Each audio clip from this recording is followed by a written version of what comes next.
आसावा brothers commerce junior college, concept based education, जहां सपने सच होते हैं। Hello and welcome student, my name is professor Sankit Rao का और आपका मैं स्वागत करता हूं सोशल फ्राइडे के हमारे सेकंड एपिसोड में। तो आज हम बात करेंगे हमारे सबके चहीते त्योहार यानी कि गणेश उत्सव के बारे में। अगले 10 मिनट में मैं आपको बताऊंगा कुछ interesting fact about our Ganesh Chaturthi जो हम सेलिब्रेट करते हैं, गणेश उत्सव जो हम सेलिब्रेट करते हैं उसके बारे में, एज वेल एज हम रिलीजियस थिंग से ज़्यादा रीजनिंग थिंग के ऊपर ज़्यादा ध्यान देंगे कि इसके पीछे साइंस क्या है गणेश उत्सव सेलिब्रेट करने के लिए। तो वीडियो अंत तक ज़रूर देखना और पसंद आए तो लाइक एंड शेयर करना बिल्कुल भी भूलिएगा मत। तो चलिए शुरू करते हैं। वक्रतुंड महाकाय सूर्यकोटि समप्रभ निर्विघ्नं कुरु मे देव सर्वकार्येषु सर्वदा। दोस्तों, किसी भी शुभ कार्य की शुरुआत भगवान गणेश को याद करके की जाती है, क्योंकि भगवान Ganesh is a God of wisdom and intellect, बुद्धि के देवता हम इसे कहते हैं। तो इनसे रिलेटेड जो हम गणेश चतुर्थी सेलिब्रेट करते हैं, इससे रिलेटेड बहुत सारी स्टोरीज है, हिस्ट्री है। हम उसके बारे में अब पूरा तो डिस्कस नहीं करेंगे, लेकिन कुछ इंटरेस्टिंग फैक्ट मैं आपको बता दूँ। तो सबसे पहला फैक्ट कि कब से हमने ये सेलिब्रेशन स्टार्ट किया। पुराने ज़माने में जब मुगलों का राज बढ़ते जा रहा था तो हमारे छत्रपति शिवाजी महाराज ने गणेशोत्सव जैसे अलग अलग जो हिंदू त्यौहार थे उनको घर घर सेलिब्रेट करने की प्रथा स्टार्ट की। आगे चल के पेशवाओं ने भी उसमें सपोर्ट किया एंड गणेशोत्सव का बढ़ावा दिया। बट ब्रिटिशर्स इंडिया में आए एंड देन उन्होंने हिंदू त्यौहार सेलिब्रेट करने के लिए जो परमिशन लगती थी वो नहीं देते थे। लेकिन 1893 में हमारे लोकमान्य तिलक ने ये जो सेलिब्रेशन है, गणेशोत्सव है एंड शिव जयंती, ये ऐसे दो चीज़ें थी जो कि उन्होंने सार्वजनिक तौर पर सब तरफ सेलिब्रेट करना स्टार्ट किया। और तब से लेके आज तक की ये परंपरा है कि महाराष्ट्र में गणेशोत्सव ये बहुत ज़्यादा धूमधाम से सेलिब्रेट किया जाता है। माय नेक्स्ट क्वेश्चन इज कि गणेश जी को हर साल घर पे क्यों लाते हैं? सो इसका सिंपल सा आंसर है दोस्तों, गणेश जी जब हमारे घर पर आते हैं तो वो हमारे इन्वायरमेंट को, घर के जो वातावरण है उसको प्यूरिफाई करने का काम करते हैं अलग अलग तरीके से। जैसे कि पुराने ज़माने में क्ले की या फिर टर्मरिक की यानी कि हल्दी की मूर्ति बनाई जाती थी। क्ले तो आपको सबको पता है, मिट्टी के जो आइडल बनते हैं तो उससे पर्यावरण को भी बहुत ज़्यादा फायदा होता है। एज वेल एज टर्मरिक यानी कि हल्दी, जो कि एक नेचुरल इंग्रेडिएंट है जो कि हमारे इम्यूनिटी सिस्टम बढ़ाने के लिए हेल्प करती है।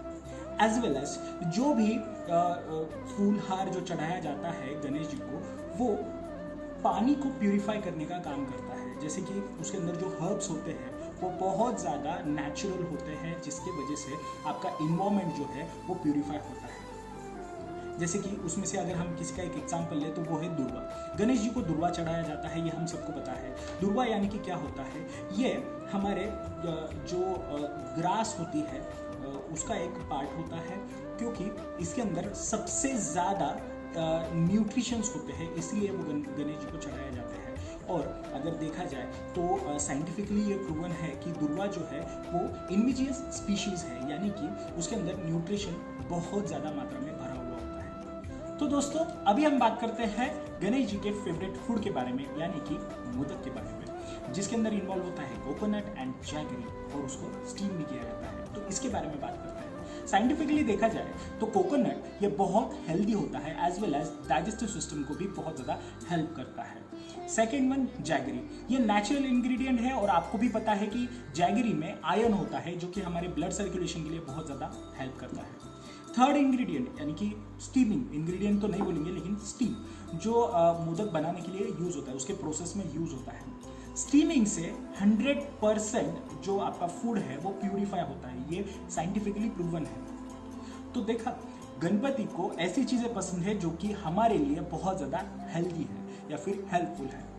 एज वेल एज अगर हम बात करते हैं जो गणेश जी जब हमारे घर आते हैं तो उसका इम्पैक्ट जो है वो हर एक के ऊपर होता है, क्योंकि पॉजिटिव वाइब्स उतनी बढ़ जाती है हमारे घर में। As well as Ganesh ji हमें एक सबसे लाइफ का सबसे इम्पोर्टेंट जो पार्ट है वो पढ़ाते हैं, जैसे कि चाहे वो भगवान ही क्यों ना हो, एक बार आता है तो कुछ दिनों बाद उसको छोड़ के जाना ही होगा। यानी कि हर साल हम 10 दिन गणपति बैठाते हैं, हर साल गणेश जी आते हैं, धूमधाम से आते हैं और धूमधाम से उनका विसर्जन होता है। अब हम बात करते हैं कुछ एक प्रैक्टिकल फैक्ट के बारे में। तो अभी जब गणेश विसर्जन होगा तो कुछ इस तरीके के जो फोटोज हैं वो आपको व्हाट्सएप पे और फेसबुक पे घूमते हुए दिखेंगे और आप लोग भी उसको फॉरवर्ड कर दोगे और बोलोगे कि ये कंट्री का कुछ नहीं हो सकता।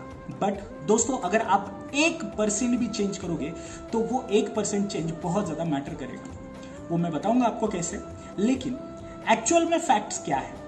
तो जो आप पीओपी का गणेश आइडल परचेस करते हो या फिर जो भी आप मूर्ति परचेस करते हो मार्केट में, तो उसके ऊपर ऑयल पेंट लगा हुआ होता है। एंड पेंट इज अ सबसे हजार्डस मटेरियल।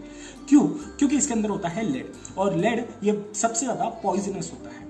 देखो, जब भी आप गणेश विसर्जन करते हो तो आपका आइडल नदी में या फिर समुद्र में जाता है और वहाँ के वो पानी में मिलता है, एज वेल एज उसका जो पेंट है वो भी पानी में मिल जाता है। और उसके अंदर लेड होने की वजह से मछलियाँ एज वेल एज अगर समुद्र की बात करें तो वहाँ का जो नमक है वो भी दूषित हो जाता है। तो एज वेल इसके अंदर भी जब गणेश जी के ऊपर जो गोल्ड प्लेटेड होते हैं, गोल्ड का जो प्लेट किया जाता है वो भी पानी के ऊपर ही रहता है एंड उसके वजह से पानी का ऑक्सीजन पूरा खत्म हो जाता है, ऑक्सीजन लेवल पूरा खत्म हो जाता है। तो यार, मरीन लाइफ सांस कैसे लेगी? तो समझ रहे हो कितना हम मरीन लाइफ को तकलीफ दे रहे हैं। तो दोस्तों, इसके ऊपर हम कर क्या सकते हैं? तो सिंपल सी बात है, आप मूव ऑन करो और पीओपी के अलावा आप ऐसा आइडल परचेस करो जो कि नेचुरल इंग्रेडिएंट से बना हुआ, जैसे पहले जमाने में होता था, यानी कि मिट्टी से, क्ले से या फिर टर्मरिक से, हल्दी से बना हुआ। या फिर हम बात करते हैं कि विदाउट पेंटेड आइडल भी आप परचेस कर सकते हो। नेचुरल कलर जो होते हैं ना, वो पीओपी से जो रिएक्ट करते हैं एंड उसकी वजह से आपकी मूर्ति जो है वो बन नहीं पाती प्रॉपर, इसीलिए मूर्ति के ऊपर ऑयल पेंट लगाया जाता है जिसके अंदर लेड होता है। तो आप एक काम कर सकते हो कि आप विदाउट पेंटेड मूर्ति भी आप परचेस कर सकते हो, जिसकी वजह से पर्यावरण को भी नुकसान नहीं होगा एंड एक चेंज आएगा।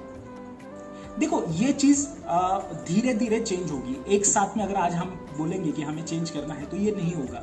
आप एक अगर पर्सन कोई चेंज कर रहा है तो उसकी वजह से बहुत ज्यादा इम्पैक्ट फ्यूचर में गिरता है, क्योंकि एक एक के चेंज करने से फर्क पड़ता है, लेकिन एक एक में सिर्फ एक का ही अंतर होता है।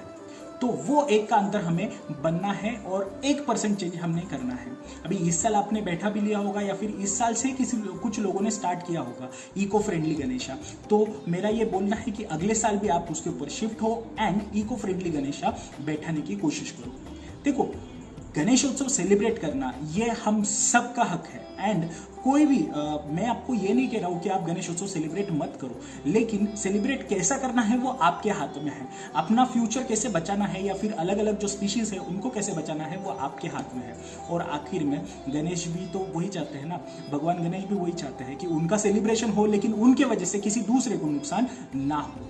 तो मैं आपको इतना ही कहना चाहूँगा कि इको फ्रेंडली गणेशा सेलिब्रेट करने की कोशिश करो और इस साल नहीं अगले साल से ये तैयारी जरूर करना। तो तब तक के लिए टाटा बाय बाय, और होप सो आपको समझ में आया होगा कि मैं क्या आपको कहना चाहता था। जो सोशल मैसेज है वो आप तक पहुंचा होगा। और आपको वीडियो पसंद आया तो लाइक जरूर करना, शेयर जरूर करना और चैनल पे नए हो तो सब्सक्राइब जरूर कर लेना। तो मिलते हैं हमारे नेक्स्ट वीडियो।